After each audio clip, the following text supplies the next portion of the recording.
Hey guys, this is Neil Meyer with the Front Office News here with JT Smith, editor-in-chief of the Front Office News. We are here today to film a very special very special episode of the Front Office News podcast here with very special guest, former Cincinnati running back Corey Kiner, joins the show today to sit down with the Front Office News to discuss his playing career, the NFL draft, and overall his journey to get to the point where he is today. So first off, Corey, thank you for taking the time with us to sit down and join us. Just how are you, man? Thank you for having me here. I'm doing great. Just wrapping up training now. I'm about to leave Tampa tomorrow, so just doing great, man. Awesome, man. Obviously, it's been a busy few months for you here as you guys prepare to take this next step. But overall, let's talk about it, man. Your journey to get to the point where you are today. You've been from all the way back in Pee Wee days, growing up in the Norwood community there, going to Roger Bacon. Just talk about it, man. Let's start going back to your time at Roger Bacon. How did that help shape you to be the player you are today now that you look back on it from those 8 to 10 years ago? I feel like it shaped me to be the player that I am in tremendous ways. Roger Bacon is a smaller school. We didn't have many people on the football team, and that really was like a pivotal thing, like something that really shaped me because not having a lot of people on the football team means that we all got very close. A lot of the guys on the football team now, I still talk to them to this day. A lot of those guys went to UC, and I saw them on campus every week. So it shaped me in great ways. Awesome. And then, Corey, you changed the legacy of Roger Bacon football with winning Mr. Ohio football out there during your 2020 season. Talk about that a little bit in that senior year that you had to really kind of make history there, Roger Bacon, and what it means to that program. I'm sorry, somebody just drove up playing music. Um, All good. it meant a lot, winning Mr. Football, Roger Bacon. A lot of people didn't think it could be done. Roger Bacon, when I first got there, we weren't really winning many games, and then just the as I spoke of before, the how close we got as a guy with the guys on the team. We built that winning culture, and it helped me win Mr. Football, and it wasn't just my award; it was the whole team's award. Like I couldn't have done it without those guys. Awesome. And reflecting on your time at Roger Bacon, what is one moment from your high school career? Obviously, I know that there's many that stick out to you, but what is one moment that you'll remember forever from Roger Bacon? The one moment remember forever is winning the first playoff game my junior year. Like I mentioned, we didn't have much success my freshman and sophomore year, and then my junior year we birthed ourselves into the playoffs, and then we won that first game. And to see how happy the guys on the team were, because like I mentioned, we worked for that. It weren't many of us, but we stuck together all 4 years or 3 years at that point, and we got our opportunity. Awesome. JT, throw it to you. Yeah, yeah, man. Well, I'll ask about the Roger Bacon thing. Just like your time there, I'll piggyback off Neil's question. You know, when you guys get the win, like when did you know like it was something special brewing there? Because like you said, it wasn't much success, prior. Like when did you kind of know like this group had something going that you could see from like maybe playing with good teams earlier in your career? uh Going into my junior year, I knew something was special because like I mentioned, we built a culture. We didn't Going into my junior year, we had guys at every single workout. We didn't have people skipping workouts or anything like that. Yeah. We had people participating in other sports and like track and all that kind of stuff. So we had guys doing something all year round to help prepare themselves for that season. And then we get in the fall camp or tour days as it was in high school. And guys are making plays and guys are having fun out there on the field. And then we get into the season, and then week one, we get a win. And then week two, we get a win. And then it just keeps rolling on. Cool, And cool, then, yeah, Corey, you cool. mentioned running track as well. You also ran track at Roger Bacon your senior year, correct? Yes, sir. What event did you run? I did the 200 and the 4x1. Okay. Okay. How did that help you translate to the next step of your football career? It helped me translate into the next step because it just helped me stay in shape. Um, in high school, you got a lot more free time than you do in college. So I wanted to go in my freshman year of college in the best shape I could, and we ran a lot for track, and then we went to state for track my senior year. We placed ninth in the 4x1. Awesome. And So then obviously talking about track and field as a football player, obviously that's something that most coaches kind of look at now, and they encourage those high schoolers to run track in the off season. What would be your message to a football player who is looking to get into that aspect, and how could that help translate their game to the next level? I would say go do it.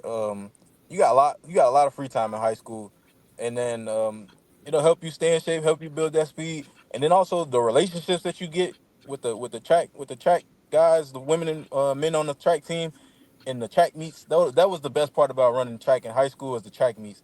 You go there and it's a whole bunch of kids from different schools and all that, and you're having fun at the track meets, and then racing against each other like that. Those are some of the best memories from high school.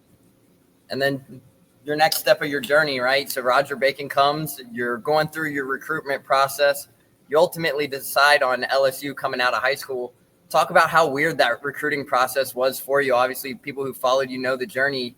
Your recruitment process was right when the start of COVID happened. So talk Yeah. about how that really all came about. And then obviously you make the decision to go to LSU. Visits were paused. How was that process for you at that time? At first it was a fun process. Just getting to talk to these coaches and meet them face to face and try to go on visits. But then COVID happened, and I didn't get to take any more visits, so it was a lot of phone calls. Um, a lot of phone calls, and it got pretty annoying after a while because I was getting so many phone calls, and then I couldn't really go there on a visit, so it was just basically I was watching a lot of YouTube videos and trying to get in touch with a lot of college football players through social media, trying to see what the campus was like, what the coach was like, or what the community was like, trying to really get it behind the scenes.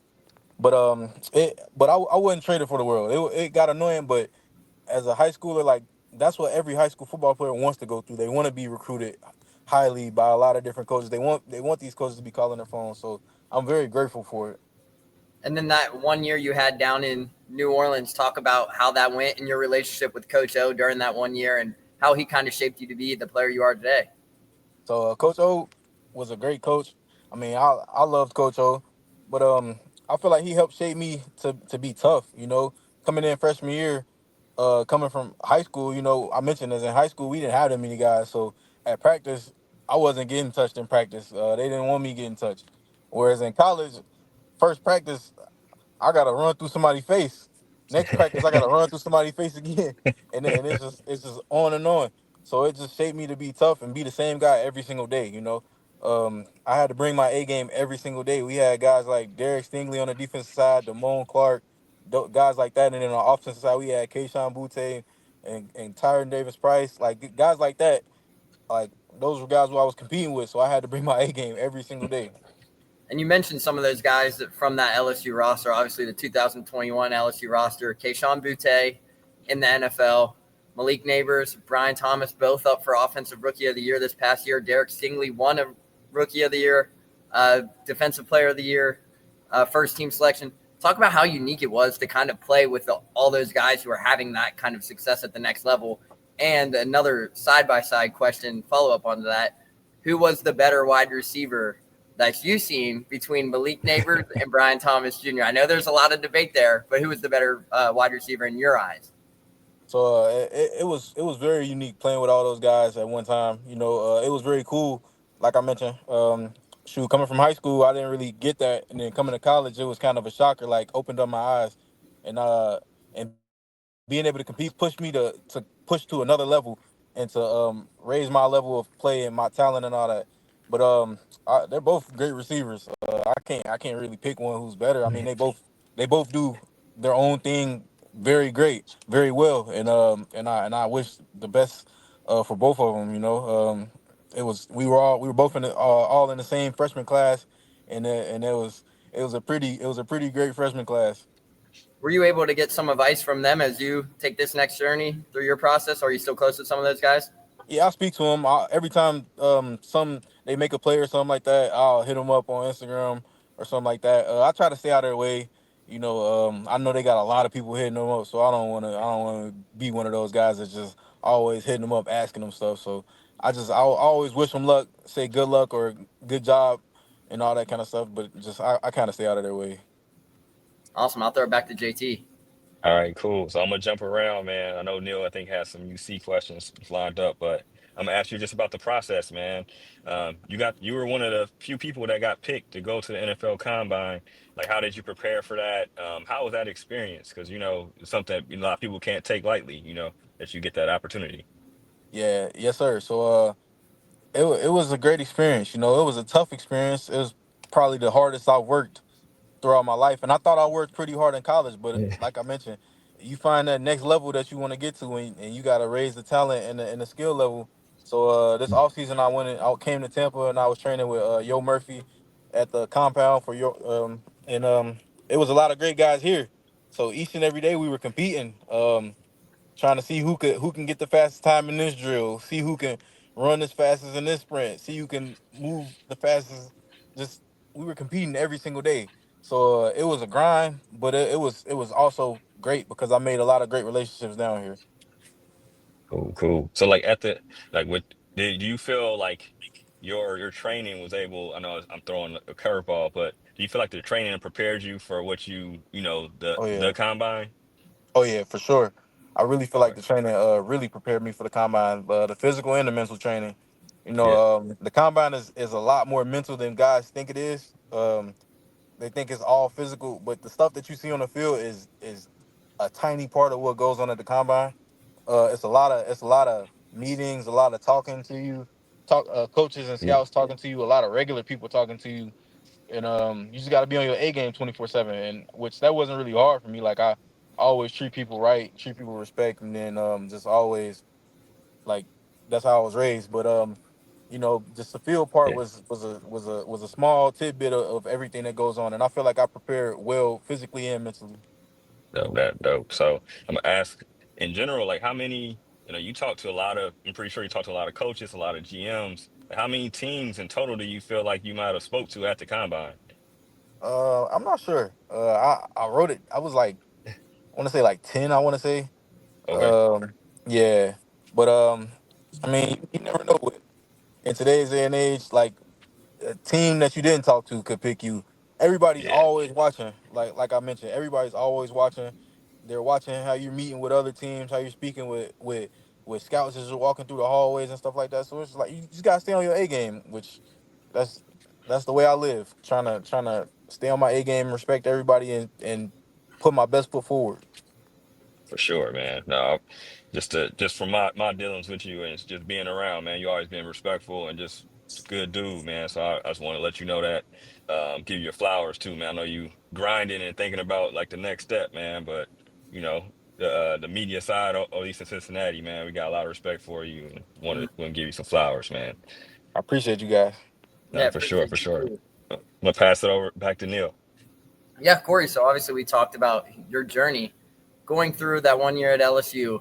Walk us through what it was like to come back home, obviously, for a city that supports you so much. Walk us through that decision to come back home. So yeah, I entered the portal when it was time to leave LSU, and I was just thinking about like everything, like going on visits and stuff like that, and I'm like, um, this will be a seamless transition if I come back to Cincinnati. I know they already had a winning culture established. I know the coaching staff. I know all the players on the team, so that'll put me in the best position moving forward.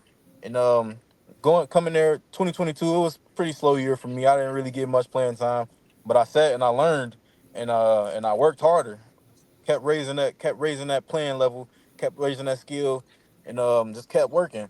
And then 2023, I finally got my shot, got my opportunity to get the starting job, and I earned it. Um, Coach Sat will tell you I came and worked every single day. Kept my head down, no matter what was going on, just kept working. Yeah, so you mentioned Coach Sat. Obviously, we asked him about 2 weeks ago about what his message to NFL GMs or NFL coaches would be like when it comes to drafting Corey Kiner. And the biggest thing that he said was the consistency, that he's going to fight for those extra yards. You know what, you're going to get 110% out of him every day. Talk about your relationship with Coach Sat a little bit and what it means to hear him really advocate for you as you prepare for this next step in your journey. Yeah, so I really appreciate Coach Sapp, because as I we had a fall camp, like we do a thing where we speak in front of the team in fall camp, and I mentioned like Coach Sapp was recruiting me in high school when he was at Louisville, and I was very interested in him and his coaching staff at Louisville, but then COVID happened, so I didn't get to take my official visit. But things always work out how they were supposed to. So um fast forward to 2023, Coach Sat and his staff comes to Cincinnati, and it ends up working out. I really like his staff. I really appreciate him. Bunch of tough coaches who are establishing or trying to establish the culture in Cincinnati, and I feel like it will happen. Yeah, so obviously reflecting on your journey a little bit more, Corey, your playing journey is kind of unique because if you look back on it, you played for three different head coaches, I believe four running back coaches, correct? Yes, sir. Walk us through that kind of mindset and how do you still prepare to go out there and attack the next day, knowing the new landscape of college athletics? Like you never know when a coach might leave. So you had Darrell Sims for a year, you had uh, Coach Dawkins for a year, and then you had your running back coach at LSU. Walk us through that as well. Like, what was that kind of transition like for you? It was hard at first. It was pretty tough, just because you build a relationship with a coach and you think it's gonna be long term, and then it isn't. But it just helped me to show me that, like, no matter who's coaching me, I got to be able to stay coachable, take information and learn, and then just stay that same guy. Work hard regardless of who's coaching me, regardless of who I'm next to, regardless. I gotta stay that same guy. But I got mad respect for every coach that I had in college, starting with Coach Falk, recruiting me out of high school, bringing me down to Baton Rouge and LSU. I still have a relationship with him to this day, and then Coach Page bringing me to UC. Still got mad respect for him. Seeing him at the combine last or a couple weeks ago, and then Coach Sims coming in 2023 with Coach Sat and his staff. Like, I feel like he really, really set the tone. My first meeting with him, he really set the tone, like asking me what my learning style was. And then at practice, we on the field 30 minutes before practice every day. And he gives you the option. You want to get some extra work in?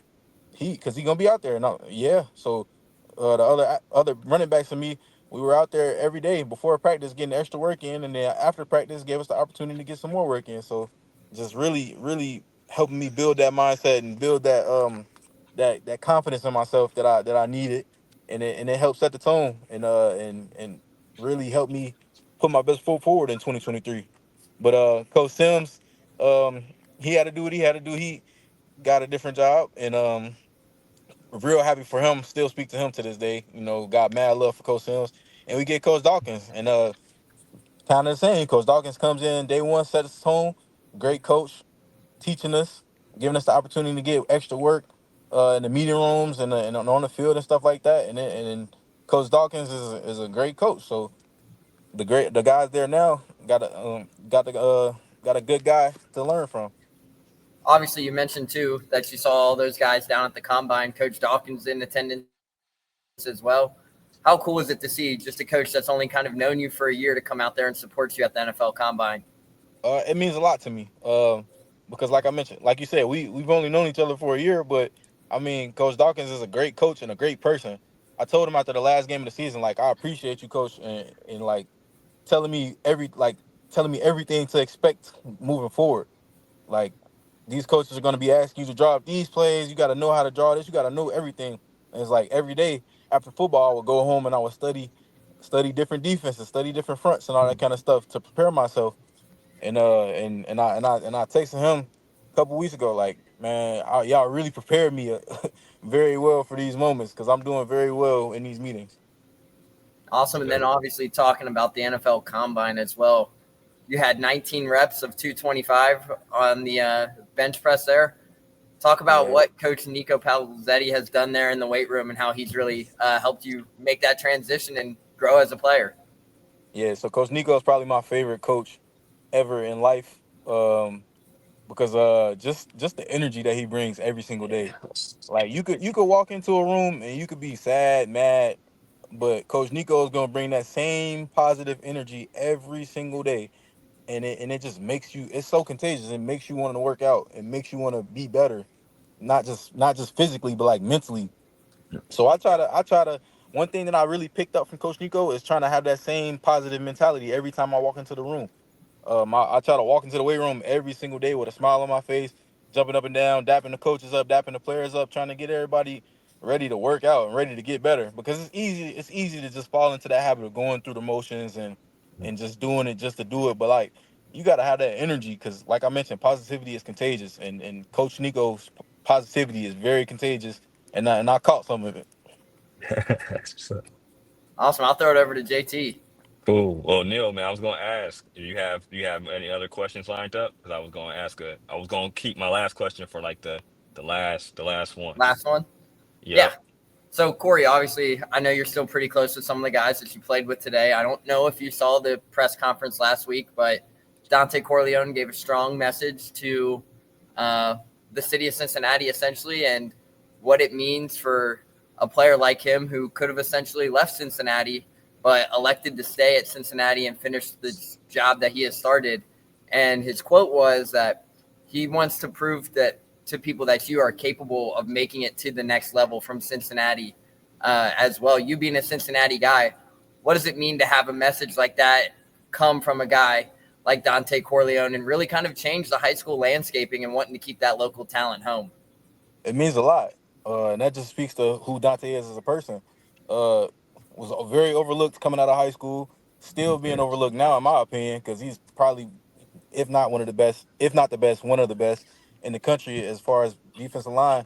It's just like people always sleep on Cincinnati. People always say the best football is down south, out west, or whatever. But we got some dogs in Cincinnati, and when they get their opportunity, they'll make the most of it. And me and Dante are two guys that are living proof. Awesome. And then obviously 3 years at Cincinnati. Walk us through some of those favorite moments for the fans that will be listening to this and for you to reflect on some of the good memories you had. 200-yard rushing games. You had back-to-back 1,000-yard seasons. You had big stiff arms, big touchdown runs. What's Corey Kiner's favorite memory as a Cincinnati Bearcat? My favorite memory is just walking on campus. So like my junior and senior year, like freshman and sophomore year, I didn't really have many in-person classes. But junior and senior year, I made sure I got some in-person classes so I could really get a feel and walk around campus and meet people. So just being in Dr. Kelly's class, I had him a couple times, and just interacting with him. And then like we had a lot of open dialogue in class, so we spoke with each other a lot, meeting a lot of people. Those are my favorite moments. Yeah, I mean football was great, but like the relationships that I built on that campus were even better. Yeah, shout out to Dr. Kelly. Obviously, I had him plenty of times in college as well. He's probably one of the nicest human beings, a great professor, does a lot in the sports industry as well. But that's great moments to hear. And obviously, still got a lot of memories for Cincinnati. But Corey Kiner, looking back, 23 now, looking back to where you were as a young kid, what message would you give to somebody who is in that position, a younger kid now, looking to get their football journey started? I would say just keep working. It's easy, especially with social media, to get caught up in, well, this guy has Mhm. this, and I'm doing this, and I'm not getting that success. You can't pay attention to what somebody else's journey is in that sense. You just got to keep working and know that your time could come tomorrow or it could come 2 years from now. You never know. So just stay ready and keep working, and also just show respect to everybody, man. Like no matter if somebody comes at you the wrong way or not, just show respect. Like just be nice to people, and positivity will just continue to be contagious. Awesome. And then a little fun questions for us here. Obviously, us who have been around your playing career for quite some time, got to see a lot of great moments. 3rd and 2, your situation, 3rd and 2, you get the ball. What are you looking to do? Are you going to hit that spin move that we've seen you hit a couple times? You got 3 options. You got the spin move, you got the stiff arm, or you're running through a guy. What's Corey Kiner looking to do? 3rd and 2, most likely I'm running through somebody. Like it, like it. Yeah, 3rd and 2, the margin for error is slim. So spin move, they can trip me up. Stiff arm, they can grab my arm, but I mean, I don't know. That catching stiff the arm's pretty strong though. That stiff arm's pretty strong. catching that slug to the chest when I'm running you over, that's that's even tougher. Have coaches kind of brought that topic up while you've been meeting with some teams and showing that being a smaller running back, you still have that leg strength to kind of go and fight for those extra yards? Yeah, people talk about it. The coaches talk about it, but everybody still doubts it. A lot of people need to see it in person to believe it. But like I mentioned, whenever I get my opportunity, whoever gives me an opportunity, I'm gonna make the most of it and put my best foot forward. Awesome. Well, I'll throw it back to JT then. Cool, man. Well, we'll finish off with this one, man. Corey, so my question to you is, you know, all what's your message to like all 32 teams out there that are ticking? Like if what are they going to get if they take a chance on Corey Kiner? Like let them know. Like what's your message to them? Like anybody that asks, like what kind of player they're getting and on a day-to-day basis per se. I feel like Coach Sat really summed it up perfectly. You're gonna get a consistent guy that works every single day, regardless of the circumstances. Mad, sad, happy, losing, winning. I'm gonna come in and work, come in and be a team guy, and try to do what I can to help the team. Man, well, I appreciate it, man. So I'm gonna end it. We're gonna end it on that, man. Just you've been a model of consistency. If anybody can check the tape for sure. Um, and we that's how we gonna end it. So Yeah. Well, thank before we let you get out of here, Corey, too, uh, I just want to say thank you for taking the time. Obviously, thank you for allowing us to be part of your journey over the years. It's been a pleasure to kind of get to know you as a person and kind of follow your playing journey and watch you take this next step of your playing career, but also seeing the man that you're becoming. So really thank you for letting us be part of your journey. I appreciate you guys for having me, man. for Awesome. sure, Thanks, man. Corey. Yeah, Yes, sir. man. You Good got. luck, man. Good luck Yes, with sir. with the journey. We definitely on the lookout for wherever it happens. So, Yes, sir. I appreciate uh, you guys. You guys have a nice day. all right, you have Awesome. a good Thanks, one as Corey. well.